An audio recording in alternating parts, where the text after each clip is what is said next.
आपल्या धड्याचं नाव आहे an encounter of the special kind. हा सेकंड लेसन आहे जे आपण आता बघणार आहोत. हा जो धडा आहे तो लिहिलेला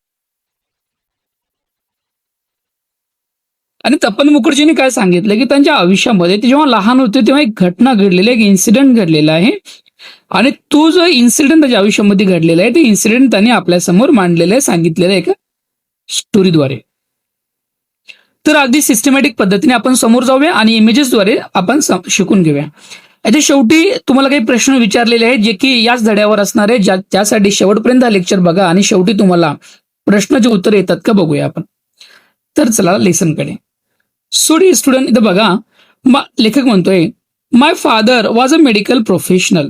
माझे वडील एक मेडिकल प्रोफेशनल होते आणि working for a private company. माझे वडील एका प्रायव्हेट कंपनीसाठी काम करत होते आणि ती कंपनी कुठे होती?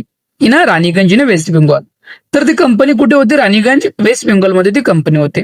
लेखक म्हणतात माझे वडील मेडिकल प्रोफेशनल होते, एका कंपनीसाठी प्रायव्हेट कंपनीसाठी ते काम करत होते आणि ती कंपनी कुठे होती? Raniganj waste Bengal. Waste Bengal म्हणजे जसं महाराष्ट्र एक राज्य आहे तसं वेस्ट बेंगॉल, ज्याला आपण पश्चिम बंगाल म्हणतो, त्या पश्चिम बंगालमध्ये एक गाव आहे, एक शहर आहे राणीगंज नावाचं. त्या शहरामध्ये त्याचे वडील काम करत होते एका प्रायव्हेट कंपनीसाठी. The officers of the company were housed in individual bungalows inside a large campus.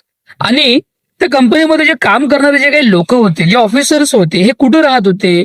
तर ते इंडिव्हिज्युअल बंगलोज मध्ये राहत होते. इंडिव्हिज्युअल म्हणजे प्रत्येकानं वैयक्तिक असे मोठमोठाले बंगलोज होते, मोठे असे कॅम्पस होतं, मोठं असं कॅम्पस होतं आणि त्या कॅम्पसच्या एका वैयक्तिक बंगलोज मध्ये ते ऑफिसर्स राहत होते आणि लार्ज कॅम्पस आहे, मोठा असं कॅम्पस आहे, तुम्ही बघू शकता या ठिकाणी. Our house was in a corner of a campus. आणि आमचं जे घर होतं, आम्ही ज्या ठिकाणी राहत होतो त्या कॅम्पसच्या एका कॉर्नरला आमचं घर होतं. हे आपल्या रायटरचं घर आहे, लेखकाचं घर आहे. The officers club was adjacent to the boundary wall of our garden. आणि जे ऑफिसर्स क्लब हाऊस होतं त्या क्लब हाऊस आणि आमचं घरांचं जे बाउंड्री वॉल आहे हे एकदमच लागूनच होतं. तुम्ही बघू शकता या ठिकाणी लेखकाचं घर आहे आणि या ठिकाणी काय क्लब हाऊस आहे आणि यांच्यासाठी बाउंड्री वॉललाच लागून इथं काय क्लब हाऊस आहे, त्यांचं ऑफिसरचं क्लब हाऊस आहे. The compound was luxurious with green grass, colourful flower and host of tall and majestic tree. आणि जे कंपाऊंड जे होतं ते कशा प्रकारे होतं? ते लक्झरियस होतं. लक्झरियस म्हणजे एकदम आलिशान होतं. विथ ग्रीन ग्रास, पूर्ण ग्रीन ग्रास आपण अवतीभोवती बघू शकतोय. कलरफुल फ्लावर्स अवतीभोवती बघा तुम्हाला दिसत आहे, तिथं कलरफुल फ्लावर्स आहेत, बघू शकतोय आपण. And a host of tall and majestic tree. आणि उंच उंच काय होते या ठिकाणी आमच्या कंपाऊंडच्या अवतीभोवती झाडं होते.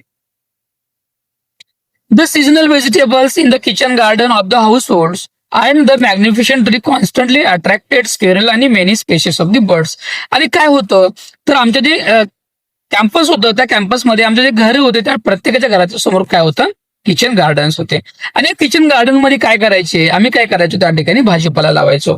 कोणत्या प्रकारचा भाजीपाला लावायचो? तर सीजनल व्हेजिटेबल. सीजनल व्हेजिटेबल म्हणजे ऋतूनुसार येणारे भाजीपाला आम्ही काय करायचो? त्या ठिकाणी लावायचो. आणि मग उंच उंचीचे झाड होते, अवतीभोवतीचे झाड असल्यामुळे आपल्याला माहितच आहे त्या ठिकाणी काय यायचं? तर ते काय म्हणतात की स्क्वेरल्स आणि बर्ड्स, म्हणजे वेगवेगळ्या प्रजातीचे बर्ड्स आमच्या कंटिन्युअसली त्या ठिकाणी यायचे. आणि सोबतच काय आहे? स्क्वेरल म्हणजे खारुताई सुद्धा त्या ठिकाणी असायची, कंटिन्यू यायची. A group of langur had even made their den in the ashwattha tree. आपण बघू शकतो या ठिकाणी लंगूर दिसतंय आपल्याला आणि हे लंगूरचा जे समूह आहे त्याला आपण डेन म्हणतोय आणि ते कुठं होतं? अस्वस्थाच्या झाडावर त्यांचा डेन होतं, समूह म्हणून ते झाडावर ते लंगूर राहत होते. They had all become a part and parcel of our existence life. आणि सगळ्या गोष्टी आमच्या जीवनाचा अविभाज्य भाग झालं होतं. कोणते बर्ड्स? तर बघू शकतो आपण इथं काय बर्ड्स आहेत, स्क्वेरल्स आहेत, हे फ्लावर्स आहेत, मॅग्निफिशंट ट्रीज आहेत, है ना, हे लंगूर आपण बघू शकतो झाडावर. तर हे सगळ्या गोष्टी आमच्या आयुष्याच्या काय झालेल्या आहेत? पार्ट आणि पार्शल झालेलं आहे किंवा अविभाज्य भाग झालेला आहे या ठिकाणी म्हणतोय. आता आपण एक स्टांजा इथे संपवलेला आहे माय डिअर स्टुडंट, एक पॅराग्राफ इथे संपवलेला आहे आपण. आणि आता तुम्हाला मी काय करणार आहे, आपलं लेक्चर मी तुम्हाला काही प्रश्न विचारणार आहे आता, आणि त्याच्यानंतर जे समोरचं स्टांजा आहे, समोरचं जे पॅरेग्राफ आहे हे तुम्हाला समोर मिळणार आहे पाहण्यासाठी. तुम्हाला जर आपलं चॅनल आवडलं असेल, खरंच जर तुम्हाला सॅटिस्फाईड झाला असेल, तुम्हाला व्हॅल्यू मिळालं असेल या लेक्चरमधून, तर तुम्ही आपल्या चॅनलला सबस्क्राईब करायचं आहे, जे की अशीच पूर्ण व्हिडिओज तुम्हाला पाहायला मिळतील स्टुडंट. आता क्वेश्चन सेक्शनकडे जाऊया आपण. So what was the narrator father profession? What was the narrator father profession, काय व्यवसाय होता लेखकांच्या वडिलांचं, आपण बघूया. येस, या ठिकाणी आहे my father was a medical profession. म्हणजे काय येईल तर लेखकाच्या वडीलचा प्रोफेशन व्यवसाय काय तर मेडिकल प्रोफेशनल आहे किंवा ते कोणते मेडिकल व्यावसायिक आहे. हाऊ वॉज द कॅम्पस, आता हाऊ म्हणजे कसा, वॉज द कॅम्पस, कॅम्पस कशा प्रकारे होता. हाऊ वॉज द कॅम्पस, कसा होता कॅम्पस, काय सांगता येईल तुम्हाला. इथं बघा कॅम्पस आपण सांगू शकतोय. The compound was luxurious with green grass, colourful flowers and tall majestic trees. म्हणजे कॅम्पस कशा प्रकारचा आहे तर एक कसा कॅम्पस आहे, ब्युटिफुल असा कॅम्पस या ठिकाणी आहे. तर हे जे आन्सर आहेत हे आन्सर आपण या ठिकाणी लिहू शकतो day student. Okay. What did they grow in the kitchen garden, तर किचन गार्डन मध्ये ते काय ग्रो करतात, काय त्यांनी वाढवत होते, काय काय करतात, काय घेतात. तर किचन गार्डन मध्ये काय घेतात ते seasonal vegetable in the kitchen garden. म्हणजे काय करतात ते सिजनल व्हेजिटेबल घेतात, ऋतूनुसार येणारे भाजीपाला ते त्यांच्या गार्डन मध्ये घेतात, किचन गार्डन मध्ये घेतात. That's great. आणि व्हॉट दॅट मॅग्निफिशंट ट्री अट्रॅक्टेड, जे मोठे मोठे उंच झाड होते ते कोणाला अट्रॅक्ट करत होते तर आपण पाहिलं या ठिकाणी. तर कोणाला अट्रॅक्ट करत होते, many species of the birds. बघा इथं बघू शकतोय आपण. And the magnificent tree constantly attracted, constantly म्हणजे सतत, अट्रॅक्टेड म्हणजे आपल्याकडे आकर्षित करणे. कोणाला तर स्क्वेरल आणि मेनी स्पेसिस ऑफ बर्ड्सला हे जे मॅग्निफिशंट ट्रीज होते, उंच उंच झाड काय करतात तर ते त्यांच्याकडे काय करत होते डे स्टुडंट, अट्रॅक्ट करत होते.